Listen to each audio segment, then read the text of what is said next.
تو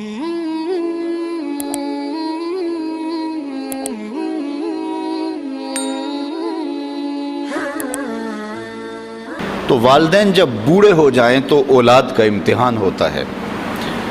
اور والدین کی ساری خدمت بھی اولاد کرے لیکن صرف ان کو کچھ معاملات کے اندر نظر انداز کر دے اور وہاں اپنی مرضی کرنے لگ جائے تو والدین کو تکلیف پہنچتی ہے۔ حتیٰ کہ والدین خود چاہتے ہیں کہ ہماری اولاد ہمارا کاروبار سنبھال لے، امور خانہ سنبھال لیں اور بہت ساری چیزیں سنبھال لیں،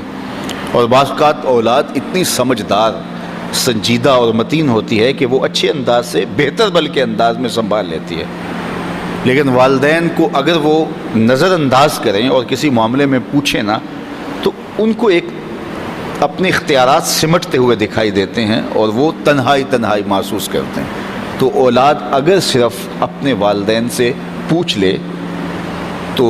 والدین تو چاہتے ہیں کہ سب کچھ ان پہ نچھاور کر دیں، ایک والدین ہی تو ایسے ہیں کہ جو اپنی اولاد کو اپنے سے آگے دیکھنا چاہتے ہیں، لیکن اولاد اگر نظر انداز کرنے لگے تو یہ رویہ والدین کے لیے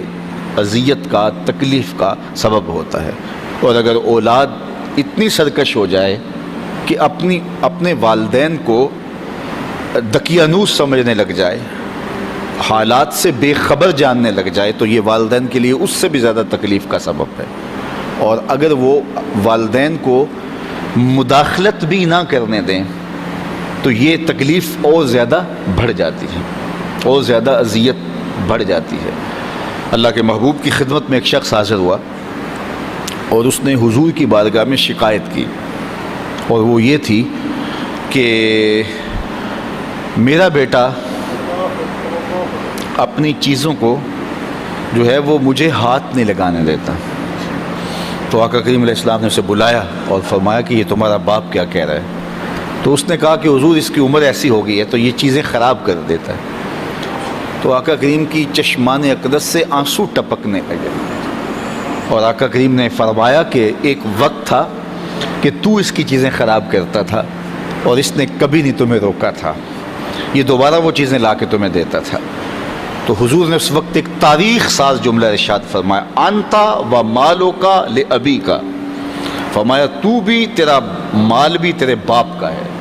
وہ تیرے مال میں،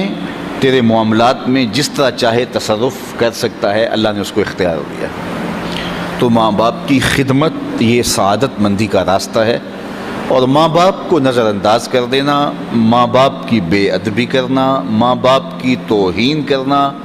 ماں باپ کو دقیانوس سمجھ لینا، ماں باپ کو کمتر جاننا، ماں باپ کے لیے رویوں میں سختی پیدا کر دینا، بلکہ فرمایا قرآن مجید میں کہ اپنے بازوں کو سکیڑ لو۔ پرندہ جب اڑتا ہے اور اڑان بھرتا ہے تو بازو پھیلاتا ہے اور پھر وہ اڑان بھرتا ہے، اور جب اس نے دوبارہ زمین پہ آنا ہوتا ہے تو بازوؤں کو سمیٹتا چلا جاتا ہے۔ تو بازوؤں کو سمیٹتا ہے تو وہ زمین کی طرف اترتا ہے۔ تو کہا کہ کتنی خوبصورت مثال قرآن نے دی ہے کہ اپنے والدین کے لیے بازوؤں کو سکیڑ لو۔ تم افسر ہو، تم مفتی شہر ہو، تم حاکم شہر ہو، تم بہت بڑے بزنس مین ہو، تم علامۃ الدہر ہو، تم صاحب تحقیق ہو، تم صاحب فتویٰ ہو، تم عقل و بینش کے امام ہو، تم بہت بڑے دانشور ہو، تم بہت بڑے ذہین فتین شخص ہو، تمہاری عظمتوں کا زمانہ لوہا مانتا ہے، دنیا کی دانش گاہوں میں تجھ سے لوگ دنیا گزارنے کے گر سیکھتے ہیں، لیکن جب تم اڑان بھرو تو اس وقت تم مفتی رہو، اس وقت تم فقیہ شہر بنو، اس وقت تم جو ہے وہ بہت کامیاب بزنس مین بن کے پرواز کرو، اس وقت تم بہت بڑے مانے ہوئے پروفیسر کہلاؤ، تم اپنے فن کے ڈاکٹر اور ماہر کہلاؤ،